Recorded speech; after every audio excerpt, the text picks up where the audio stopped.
Hello friends, welcome to the success केंद्र। Friends देखिए, आज इस सेशन में हम लोग बीपीएससी टीआरई 4.0 यानी कि बीपीएससी टीचर 4.0 न्यू वैकेंसी 2025 के लिए साइंस में, केमिस्ट्री में यानी कि रसायन में जितने भी प्रश्न बीपीएससी टीआरई 1.0, टीआरई 2.0, टीआरई 3.0 जो रद्द हो गया था, टीआरई 3.0 री एग्ज़ाम, साथ ही साथ बीपीएससी हेड मास्टर और हेड टीचर में जितने भी साइंस में केमिस्ट्री के प्रश्न पूछे गए हैं फ्रेंड्स, उनको आज इस सेशन में हम लोग बीपीएससी टीआरई 4.0 के लिए कवर करेंगे। बड़ा ही इंपॉर्टेंट सेशन है और इसी प्रकार से मैंने आपको बायोलॉजी और फिजिक्स कवर करा दिया था। जिन्होंने भी नहीं देखा है ज़रूर देख लीजिएगा, लिंक आपको डिस्क्रिप्शन बॉक्स में मिल जाएगा। फ्रेंड्स, अगर आप चैनल पर पहली बार विजिट कर रहे हैं तो चैनल को सब्सक्राइब कर लीजिए और जो बगल में बेल आइकन है, घंटी का निशान है, उसको ज़रूर दबा लीजिएगा ताकि जब भी बीपीएससी टीआरई 4.0 से रिलेटेड कोई भी इंपॉर्टेंट वीडियो अपलोड किया जाए तो उसका नोटिफिकेशन सबसे पहले आपके पास पहुंच जाए। तो चलिए फ्रेंड्स, बिना देरी किए हुए सेशन आज के स्टार्ट करते हैं। एक बार सभी लोग प्लीज़ पहले सेशन को लाइक कर दीजिए और जब इसको कंप्लीट देख लीजिएगा, पूरा देख लीजिएगा, तो कम से कम इसको एक ग्रुप में ज़रूर शेयर कर दीजिएगा। तो चलिए अब हम लोग स्टार्ट करते हैं आज का सेशन।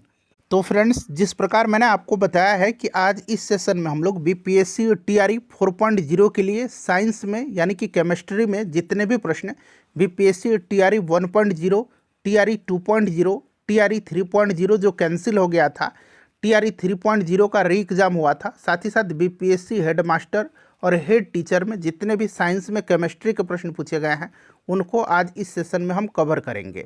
चलिए स्टार्ट करते हैं। एक बार सभी लोग प्लीज़ पहले सेशन को लाइक कर दीजिए। यहाँ पर आप देख भी सकते हैं रसायन विज्ञान, और प्रत्येक प्रश्न के नीचे यहाँ पर आपको लिखा मिल जाएगा कि ये कब पूछा गया प्रश्न है। चलिए पहला प्रश्न पढ़ेंगे कि निम्नलिखित में से किस तत्व की परमाणु त्रिज्या सबसे बड़ी है। अब यहाँ पर ध्यान दीजिएगा, यहाँ पर शब्द लगा हुआ है निम्नलिखित, यानी कि इनमें से आपको बताना है कि किस तत्व की परमाणु त्रिज्या सबसे बड़ी है। चलिए, अगर आप आंसर जानते हैं तो कमेंट करते चलिएगा, इससे आपका रिवीजन होते चलेगा। साथ ही साथ जो भी मैं आपको एक्स्ट्रा फैक्ट्स बताऊंगा उससे भी आप ध्यानपूर्वक सुनेंगे। इससे क्या होगा कि एक प्रश्न के साथ साथ आपके 2 से 3 प्रश्न जो है कवर होते चलेंगे। चलिए फ्रेंड्स, बताइए राइट आंसर यहाँ पर क्या होगा। इनमें से जो है किस तत्व की परमाणु त्रिज्या सबसे बड़ी है। तो देखिए, अगर इनमें से बात करते हैं तो करेक्ट आंसर लिथियम हो जाएगा। वैसे सबसे बड़ी जो परमाणु त्रिज्या होती है ये फ्रांसियम की होती है। किसकी होती है? फ्रांसियम की होती है, ठीक है ना। और सबसे अगर छोटी पूछेगा तो ये हीलियम की होती है, हीलियम की होती है।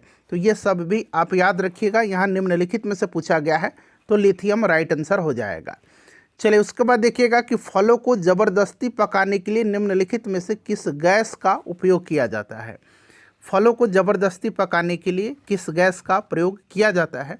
तो फ्रेंड्स, ये गैस जो है ये गैस एथिलीन है, याद रखिएगा एथिलीन, ठीक है। और एथिलीन एक गैसीय पादप हार्मोन भी है। यह एक गैसीय पादप हार्मोन है जो फलों के पकाने में महत्वपूर्ण भूमिका निभाता है, ठीक है। तो यहाँ पर एथिलीन बिल्कुल राइट आंसर हो जाएगा। बहुत लोग एसिटिलीन बोलेंगे बट एथिलीन ही इसका आंसर होगा, ठीक है। चलिए उसके बाद देखिएगा कि इमली में कौन सा अम्ल है, यानी कि इमली में कौन सा अम्ल पाया जाता है। अच्छा, सिरका में आपको पता है एसिटिक एसिड पाया जाता है, टमाटर में ऑक्जेलिक एसिड पाया जाता है, ठीक है ना। इमली में टार्टरिक एसिड पाया जाता है, अंगूर में भी टार्टरिक एसिड पाया जाता है, ठीक है ना। जो कच्चा आम होता है, कच्चा आम, उसमें भी टार्टरिक एसिड पाया जाता है। और जितने भी खट्टे फल होते हैं, नींबू, संतरा, इनमें क्या पाया जाता है फ्रेंड्स, बताइए, आप लोग कमेंट करके बताइएगा, ठीक है ना। मैं ही बता देता हूँ। चलिए, सिट्रिक एसिड पाया जाता है इनमें। चलिए, और दूध वगैरह में लैक्टिक एसिड पाया जाता है। और मैथोनिक अम्ल जो है आपको पता है, लाल चींटी के डंक में मैथोनिक अम्ल पाया जाता है, ठीक है, या फॉर्मिक कह लीजिए। चलिए नेक्स्ट क्वेश्चन है हमारा कि लोहे के बुरादे में तनु हाइड्रोक्लोरिक अम्ल डालने से क्या होता है।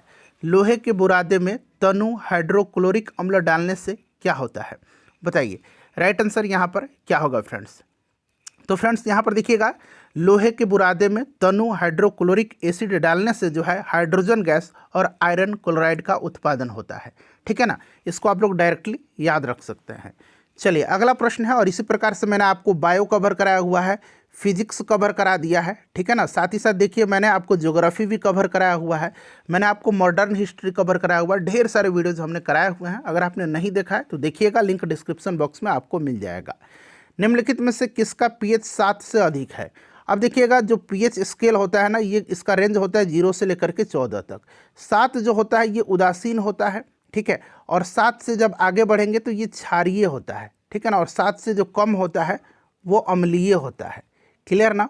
अच्छा, पीएच स्केल की खोज किसने किया था? तो सोरेनसन ने किया था, याद रखिएगा, सोरेनसन ने। क्लियर ना। अब यहाँ पर देख लीजिएगा 7 जिसका पीएच वैल्यू होता है ना वो उदासीन होता है। जैसे कि आप कहेंगे शुद्ध जल का पीएच वैल्यू कितना होता है? तो 7 होता है। जो खाने वाला नमक है हमारा NaCl, ये भी उदासीन होता है, इसका भी पीएच मान 7 ही होता है, ठीक है। अब देखिएगा 7 से अधिक, यानी कि 7 से अधिक क्या है? क्षार है। तो यहाँ पर देखिए राइट आंसर यहाँ पर रक्त प्लाज्मा हो जाएगा, ठीक है ना।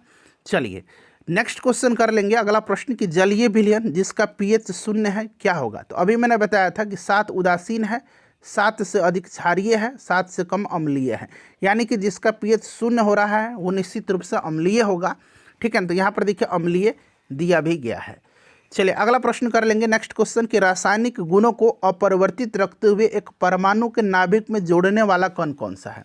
बताइए, जोड़े जाने वाला कण कौन सा है? राइट आंसर आप लोग कमेंट करके बताइए। चलिए सब लोग कमेंट करके बताइए।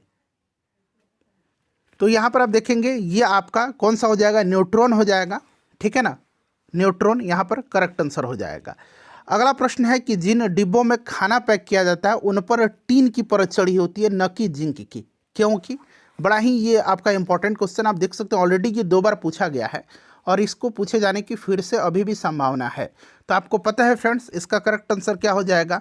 तो देखिए जिंक जो है टीन की तुलना में अधिक प्रतिक्रियाशील होता है, इसीलिए जो है आपने देखा होगा कि टीन की परत चढ़ी होती है उस पर। तो ऑप्शन यहाँ पर बी राइट आंसर हो जाएगा, ठीक है। चलिए उसके बाद अगला प्रश्न है कि अभिक्रिया जिसमें ऑक्सीकरण संख्या घटती है उसको क्या कहा जाता है? ऑक्सीकरण संख्या घटती है उसको कहा जाता है क्या? तो उसको रिडक्शन कहा जाता है, उसको अपचयन कहा जाता है, या अवकरण कह लीजिए, ठीक है ना। चलिए उसके बाद नेक्स्ट क्वेश्चन हमारा कि पेंसिल लेड बनाने के लिए किस पदार्थ का उपयोग किया जाता है? पेंसिल लेड बनाने के लिए किसका उपयोग किया जाता है? बहुत ही सिंपल सा क्वेश्चन है, बहुत लंबा सेशन आज हमारा नहीं होने वाला है, ठीक है ना। चलिए तो ये ग्रेफाइट हो जाएगा। और ये क्या होता है? विद्युत का सुचालक है या कुचालक है? आप कमेंट करके मुझे बताइए, ठीक है ना। कार्बन का जो है ये अपरूप होता है, ये आप जानते भी हैं। चलिए उसके बाद देख लीजिएगा कि यदि हम कपूर को खुले बर्तन में रखें तो उसकी मात्रा बराबर घटती है, इस घटना का नाम क्या है? कपूर जो है अगर खुला में रखा जाता है तो ये लगातार जो है उसकी मात्रा घटती रहती है, इस घटना का नाम क्या है? तो इसको सब्लिमेशन कहा जाता है, ऊर्ध्वपातन। लेकिन यहाँ पर उत्साधन शब्द दिया गया है, जब आप अंग्रेजी वाला सेक्शन में देखेंगे तो वहाँ पर सब्लिमेशन दिया गया है, ठीक है ना। तो यहाँ पर उत्साधन या ऊर्ध्वपातन दोनों आप याद रखिएगा, ठीक है। चलिए उसके बाद देख लीजिएगा कि निम्नलिखित में से कौन सा जो है इसमें से रासायनिक परिवर्तन है? रासायनिक और भौतिक परिवर्तन, आपको पता है रासायनिक परिवर्तन क्या होता है? जिसको फिर से दोबारा प्राप्त नहीं किया जा सके। जैसे कि यहाँ देखिए खाना पक जाएगा तो ये फिर से उसको आप चावल में रिटर्न कर लीजिएगा क्या? अगर चावल से भात बनाते हैं नहीं हो पाएगा, ये रासायनिक है। भोजन का पचना भी है, पानी का जमना ये भौतिक परिवर्तन है, और पानी को गर्म भी किया जाना ये भौतिक परिवर्तन है। तो कौन सा इसमें से रासायनिक परिवर्तन है? तो पहला और दूसरा, ऑप्शन सी करेक्ट आंसर हो जाएगा, ठीक है। चलिए उसके बाद नेक्स्ट क्वेश्चन है कि निम्नलिखित में से कौन सा एक पायस का उदाहरण है? पायस का उदाहरण है, यानी कि पायस मतलब इमल्सन का उदाहरण है। बताइए कौन सा इसमें से जो है इमल्सन का उदाहरण है? फटाफट बता दीजिए। तो यहाँ पर आप देखेंगे ना तो इमल्सन का उदाहरण नहीं है, प्रश्न को ध्यान से पढ़िएगा, नहीं पूछा गया है, ठीक है ना। तो इसमें से आपका दही नहीं है, ठीक है ना, दही यहाँ पर राइट आंसर हो जाएगा। बाकी चॉकलेट, दूध, मक्खन ये सब आपके इमल्सन के एग्जाम्पल हैं। चलिए उसके बाद नेक्स्ट क्वेश्चन कर लेंगे, अगला प्रश्न है कि मिट्टी के तेल के बर्तन में बर्फ का एक टुकड़ा डाला जाता है, बर्फ के पिघलने पर मिट्टी के तेल की सतह क्या होगी? प्रश्न को ध्यानपूर्वक पढ़िएगा। वैसे अगर हम पानी में का बर्तन में अगर बर्फ़ का टुकड़ा डालते हैं तो बर्फ़ पिघलता है तो सतह जो है वो उसमें कोई भी चेंज नहीं होता, वो समान बनी रहती है। बट यहाँ पर मिट्टी का तेल है और जब उस पर जो है बर्फ़ का एक टुकड़ा डाला जाता है तो बर्फ़ जब पिघलेगा तो उसकी जो सतह होगी फ्रेंड्स वो क्या होगी? तो वो गिरेगी, ठीक है ना। यहाँ पर ऑप्शन बी राइट आंसर होगा।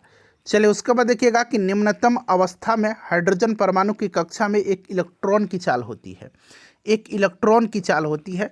बताइए फ्रेंड्स यहाँ पर राइट आंसर क्या होगा?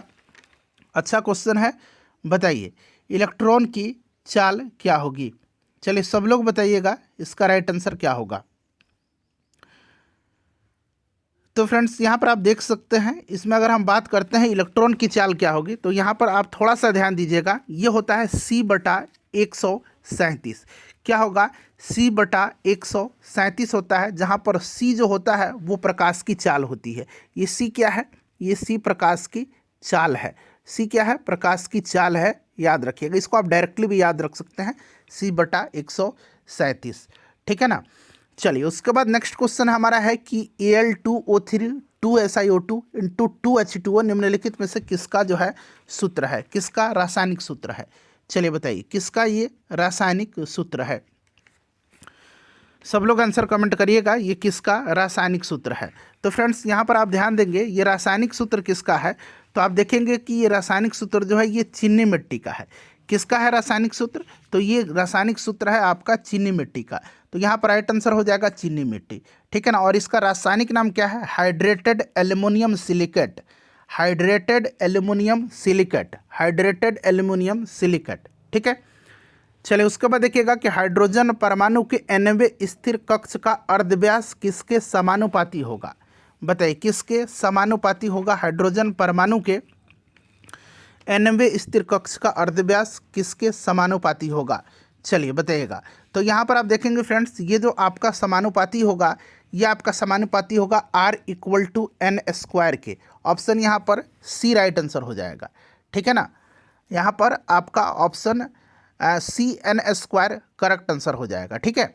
चलिए उसके बाद अगला प्रश्न कर लेंगे कि माचिस की डिब्बी में रगड़ने वाली सतह पर मौजूद मुख्य रासायनिक घटक। रगड़ने वाली जो सतह होती है, रगड़ने वाली सतह, इस पर जो है मुख्य रासायनिक घटक क्या है? तो फ्रेंड्स ये फास्फोरस होता है। और माचिस की जो तिल्ली होती है ना, तिल्ली पर पोटेशियम क्लोरेट भी होता है, ये भी आप ध्यान रखिएगा। रगड़ने वाली सतह पर फास्फोरस होता है। चलिए उसके बाद देखिएगा कि निम्नलिखित में से कौन सा इसमें से गलत दिया गया, रॉन्ग इसमें से कौन सा स्टेटमेंट है। तो मैं आपको बता देता हूँ, इसमें से जो गलत दे रखा है ना, वो आपका दे रखा है ऑप्शन बी। क्यों? तो देखिए मिश्र धातु 2 या 2 से अधिक धातुओं का समांगी मिश्रण होता है। समांगी होता है, बट यहाँ पर देखिए विषमांगी दिया गया है, जो कि इनकरेक्ट है। यानी कि ऑप्शन आपका बी रॉन्ग दिया गया है, गलत दिया गया है। ठीक है। चलिए उसके बाद देखिएगा कमरे के ताप पर द्रव स्थिति में रहने वाली धातु। ध्यान रखिएगा धातु दिया गया है, अगर अधातु देता तो दूसरा आंसर होता। धातु पारा है, अधातु कौन सा है? अधातु यहाँ पर आप देख सकते हैं ब्रोमीन है। अच्छा, चमकने वाला एकमात्र अधातु कौन सा है? जरा आप कमेंट करके बताइए तो जल्दी से, फिर मैं बताता हूँ। चमकने वाला एकमात्र अधातु, तो ये आयोडीन है। ये कौन सा है? चमकने वाला एकमात्र अधातु आयोडीन है, याद रखिएगा। ठीक है। चलिए उसके बाद देखिएगा कि ब्लीचिंग पाउडर का रासायनिक नाम क्या है। ब्लीचिंग पाउडर का रासायनिक नाम आपसे पूछा गया। देखिए ब्लीचिंग पाउडर का रासायनिक नाम वैसे आपने पढ़ा होगा, calcium hypochlorite. Calcium hypochlorite formula होता है CaOCl2। ये ब्लीचिंग पाउडर का फॉर्मूला है, आपने पढ़ा होगा कैल्शियम हाइपोक्लोराइड। बट इसका एक और नाम होता है कैल्शियम ऑक्सीक्लोराइड, भी आप ध्यान रखिएगा। दोनों याद रखिएगा, एक हाइपोक्लोराइड भी याद रखिएगा, हाइपोक्लोराइड। ठीक है ना, हाइपोक्लोराइड भी याद रखिएगा, और आप कैल्शियम ऑक्सीक्लोराइड भी याद रखिएगा। ठीक है। चलिए उसके बाद देखिएगा अगला प्रश्न हमारा। चलिए नेक्स्ट क्वेश्चन है हमारा कि निम्नलिखित में से कौन सी गैस जो है चूने के पानी को दूधिया बना देती है? चूने की पानी को दूधिया बना देती है। तो फ्रेंड्स आपको पता है ये आपका CO2 है। ठीक है ना, ये आप जानते भी हैं, CO2 राइट आंसर हो जाएगा। ठीक है। चलिए सूखी बर्फ क्या है? Dry ice. ड्राई आइस क्या है? तो देखिए ड्राई आइस जो है ये ठोस कार्बन डाइऑक्साइड है। तो यहाँ पर देख सकते हैं ठोस कार्बन डाइऑक्साइड। चलिए नेक्स्ट क्वेश्चन है हमारा कि क्षारीय बेसिक लेड कार्बोनेट का व्यापारिक नाम क्या है? क्षारीय बेसिक लेड कार्बोनेट का व्यापारिक नाम क्या है? तो देखिए इसका व्यापारिक नाम जो है ये सफ़ेदा है, और इसको वाइट लेड भी कहा जाता है। तो यहाँ पर देखिए सफ़ेदा भी याद रखिएगा, वाइट लेड भी आप याद रखिएगा। चलिए नेक्स्ट क्वेश्चन है कि प्रबल अम्ल और दुर्बल क्षारक से बने लवण का pH मान क्या होगा? अब देखिए अम्ल जो है ये प्रबल है, और क्षार जो है इसमें दुर्बल है। बताइए राइट आंसर यहाँ पर क्या होगा? तो फ्रेंड्स यहाँ पर करेक्ट आंसर जो होगा ये 7 से कम ही तो होगा, 7 से कम। ठीक है। चलिए उसके बाद देखिएगा कि निम्नलिखित में से कौन सा अम्ल क्षार का संकेतक है? देखिए वैसे अम्ल क्षार की अगर संकेतक की बात करते हैं तो सबसे पहले लिटमस आपके दिमाग में आएगा। तो लिटमस भी है, हल्दी भी है, लाल गोभी भी है, मिथाइल ऑरेंज भी है, फिलोथोल्फिनी भी है, ठीक है ना। तो याद रखिएगा यहाँ पर हल्दी दिया गया है, लिटमस भी याद रख सकते हैं, मिथाइल ऑरेंज भी आप याद रख सकते हैं, ठीक है। ऑप्शन बी हो जाएगा यहाँ पर। देखिए शुष्क बुझे हुए चूने पर क्लोरीन गैस की क्रिया से कौन सा पदार्थ बनता है। शुष्क बुझा हुआ चूना है, इस पर अगर क्लोरीन गैस की क्रिया करेंगे तो क्या बनेगा। तो अभी मैंने आपको बताया था क्या बनेगा, विरंजक चूर्ण बनेगा। क्या बनेगा, विरंजक चूर्ण बनेगा, ठीक है ना, विरंजक चूर्ण याद रखिएगा। चलिए उसके बाद देखिए निम्नलिखित में से कौन सा अल्कोहल पेय के लिए उपयुक्त है। अल्कोहल पेय के लिए, तो अल्कोहल पेय के लिए आपको पता है मेथनॉल का इस्तेमाल किया जाता है या फिर एथेनॉल का, जल्दी बताइए फ्रेंड्स। ये एथेनॉल का इस्तेमाल किया जाता है, ठीक है, एथेनॉल का इस्तेमाल किया जाता है, ध्यान रखिएगा। मेथनॉल जहरीला होता है। देखिएगा ग्लूकोज को एथिल अल्कोहल में परिवर्तित करने वाला एंजाइम, मोस्ट वीवीआई क्वेश्चन है, इसको आप याद रखिएगा, ठीक है ना, बड़ा इंपॉर्टेंट है। और ये बीपीएससी ऑलरेडी 3-4 बार पूछ चुका है बीपीएससी का अलग अलग एग्जाम में।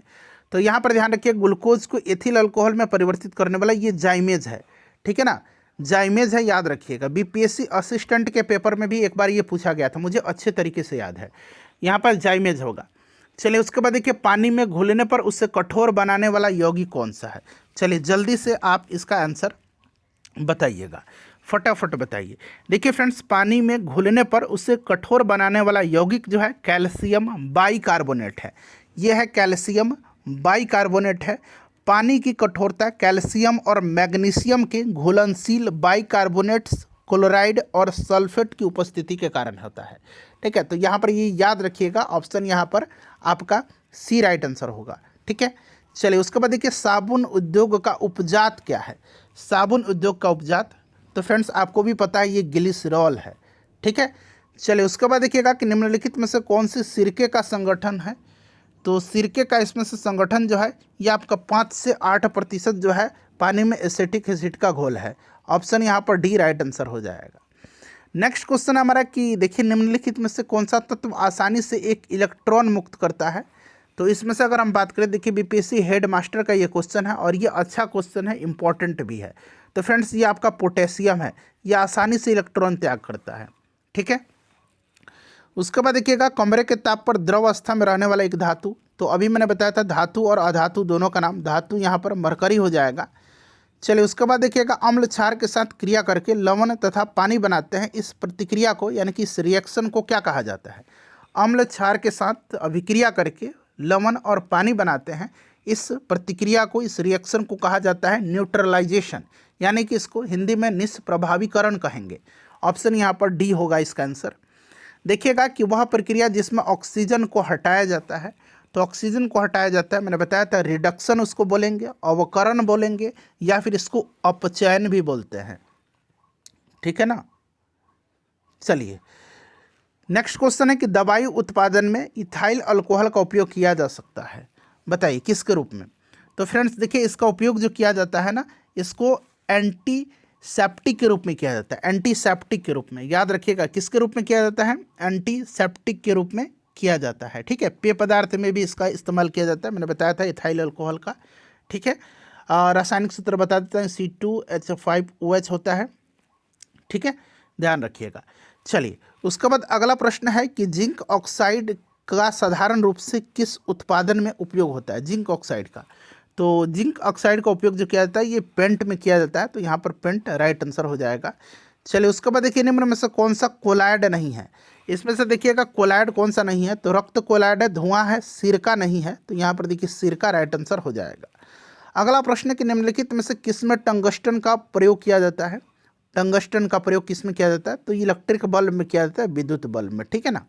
चलिए उसके बाद देखिए रासायनिक भाषा में मोर्चा यानी कि जो जंग होता है ना, उसको क्या कहा जाता है। बड़ा ही अच्छा क्वेश्चन है, बताइए फ्रेंड्स इसका राइट आंसर क्या होगा। तो देखिए फ्रेंड्स ये जो आपका मोर्चा होता है, जंग होता है, इसका नाम जो होगा रासायनिक भाषा में इसको कहा जाता है हाइड्रेटेड फेरिक ऑक्साइड, ठीक है ना, याद रखिएगा, क्लियर। चलिए उसके बाद नेक्स्ट क्वेश्चन हमारा है कि निम्नलिखित में से, हाँ, निम्नलिखित में से कौन नीले लिटमस को लाल में बदल देगा। नीले लिटमस को लाल में, तो नीले लिटमस को लाल में जो बदल देगा वो कौन सा है, बताइए। नीले लिटमस को लाल में बदल देगा। राइट आंसर यहाँ पर क्या होगा? तो फ्रेंड्स ये सिरका है, ठीक है ना, सिरका यहाँ पर राइट आंसर हो जाएगा। क्लियर। चलिए उसके बाद देखिएगा कि निम्नलिखित में से किसकी ऑक्टेन संख्या यहाँ पर शून्य है? किसकी ऑक्टेन संख्या यहाँ पर शून्य दिया गया है? चलिए बताइए राइट आंसर क्या होगा? ऑक्टेन संख्या इसमें से किसकी शून्य है? तो फ्रेंड्स यहाँ पर मैं बता देता हूँ, इस विकल्प में जो भी दिया गया है किसी का भी ऑक्टेन संख्या शून्य नहीं है, ठीक है। ऑक्टेन संख्या शून्य जो होता है ये एन हेप्टेन का होता है। एन हेप्टेन का ऑक्टेन संख्या शून्य होता है। इसका ऑक्टेन संख्या यहाँ पर शून्य होता है, ठीक है ना। तो इनमें से कोई नहीं जो होगा राइट आंसर हो जाएगा, ठीक है। चलिए अगला प्रश्न है कि क्रमिक पोषी स्तर में विषाक्त पदार्थों की सांद्रता में वृद्धि को कहा जाता है। क्रमिक पोषी स्तर में विषाक्त पदार्थों की सांद्रता में वृद्धि को कहा जाता है। तो फ्रेंड्स उसको कहा जाता है जैव आवर्धन, ठीक है ना। यहाँ पर भी देख लीजिएगा, सेम क्वेश्चन है। प्रत्येक पोषी स्तर में गैर अपघटनीय रसायनों के लगातार रासायनिक संचयन की प्रतिक्रिया को किस रूप में जाना जाता है? तो इसको भी जैविक आवर्धन कहा जाता है। देखिएगा कोलीफॉर्म क्या होते हैं? बताइएगा कोलीफॉर्म क्या होते हैं? कोलीफॉर्म, देखिए कोलीफॉर्म क्या होते हैं फ्रेंड्स? तो कोलीफॉर्म जो होते हैं ना, ये आपके प्राणियों के पाचन नाल में उपस्थित बैक्टीरिया हैं, ठीक है ना। तो यहाँ पर देखिए ऑप्शन नंबर यहाँ पर ए राइट आंसर हो जाएगा। देखिएगा कि खाने के डिब्बे पर जिंक के बजाय टीन की परत चढ़ी होती है। देख सकते हैं ये ऑलरेडी प्रश्न पूछा जा चुका है। बताइए राइट आंसर यहाँ पर क्या होगा? तो जिंक के बजाय टीन की परत चढ़ी होती है, क्योंकि यहाँ पर देखिएगा टीन की तुलना में जिंक जो होता है ना अधिक प्रतिक्रियाशील होता है, ठीक है। ऑप्शन यहाँ पर सी हो जाएगा। देखिएगा कि अम्ल जो अम्लीय KMnO4 का रंग नष्ट कर देता है, KMnO4 पोटेशियम परमैंगनेट का। तो फ्रेंड्स ये C6H8O7 है, ठीक है ना, इसको याद रखिएगा। चलिए उसके बाद नेक्स्ट क्वेश्चन है कि एरोमेटिक यौगिकों का मुख्य स्रोत क्या है? एरोमेटिक यौगिकों का मुख्य स्रोत क्या है? बताइए राइट आंसर यहाँ पर क्या हो जाएगा? तो फ्रेंड्स आप देख सकते हैं पेट्रोलियम यहाँ पर करेक्ट आंसर हो जाएगा। देखिए शुद्ध पानी की तुलना में अशुद्ध पानी का क्वथनांक बताइए। तो शुद्ध पानी की तुलना में अशुद्ध पानी का क्वथनांक ज़्यादा रहता है, ठीक है ना। तो यहाँ पर देखिएगा बढ़ जाता है। क्लियर। चलिए उसके बाद देखिएगा किसी ईंधन की दक्षता किसके संदर्भ में व्यक्त की जाती है? तो किसी भी ईंधन की दक्षता को हम लोग उसका जो आपका कैलोरीफिक वैल्यू है उसी में हम लोग व्यक्त करते हैं, कैलोरी मान में, ठीक है ना। ऑप्शन बी राइट आंसर हो जाएगा। देखिए धातु निष्कर्षण में निम्नलिखित में से किसका उपयोग किया जाता है? तो धातु के निष्कर्षण में जो है कोक का इस्तेमाल किया जाता है। नेक्स्ट क्वेश्चन है कि निम्नलिखित में से कौन सा एम्फोटेरिक अणुओं में शामिल है? एम्फोटेरिक अणुओं में, तो यहाँ पर देखेंगे आप ये जो जल होता है ये एम्फोटेरिक अणुओं में शामिल होता है। जल यहाँ पर राइट आंसर हो जाएगा, ठीक है ना। चलिए उसके बाद अगला प्रश्न है हमारा कि हाँ कि लुई की अवधारणा निम्नलिखित में से किसके बर्ताव को व्याख्यायित करती है? लुई की अवधारणा तो अम्ल क्षार के, किसके? अम्ल क्षार के। तो आप यहाँ पर देख सकते हैं क्षार दिया गया है। उसके बाद देखिए उदासीनीकरण की प्रक्रिया का उत्क्रम क्या है? तो फ्रेंड्स इसको हम लोग हाइड्रोलिसिस बोलते हैं, ठीक है ना। यहाँ पर देखिए हाइड्रोलिसिस दिया गया है, उदासीनीकरण की प्रक्रिया का उत्क्रम। नेक्स्ट क्वेश्चन है कि पानी की बूंदें तैलीय सतह पर नहीं चिपकती है, कारण है? तो देखिए ये कारण जो होता है ना, पानी की बूंदें तैलीय सतह पर नहीं चिपकती है, ये होती है आपके आसंजक बल के अभाव के कारण, यानी कि न चिपकने वाली जो बल है उसी की कमी के कारण, चिपकने वाली बल की कमी के कारण, आसंजक बल के अभाव के कारण। तो ऑप्शन ए ही यहाँ पर राइट आंसर होगा, ठीक है ना। चलिए उसके बाद देखिएगा आणविक ऑक्सीजन का पत्तियों से निकालना कौन सी भौतिक क्रिया है? बताइए क्या होगा इसका राइट आंसर? तो फ्रेंड्स देखिएगा आणविक ऑक्सीजन का पत्तियों से निकलना जो है ये विसरण है। क्या है फ्रेंड्स? ये विसरण है, याद रखिएगा, इंपॉर्टेंट है, काफ़ी इंपॉर्टेंट है विसरण, याद रखिएगा, VVI क्वेश्चन है ये, ठीक है ना।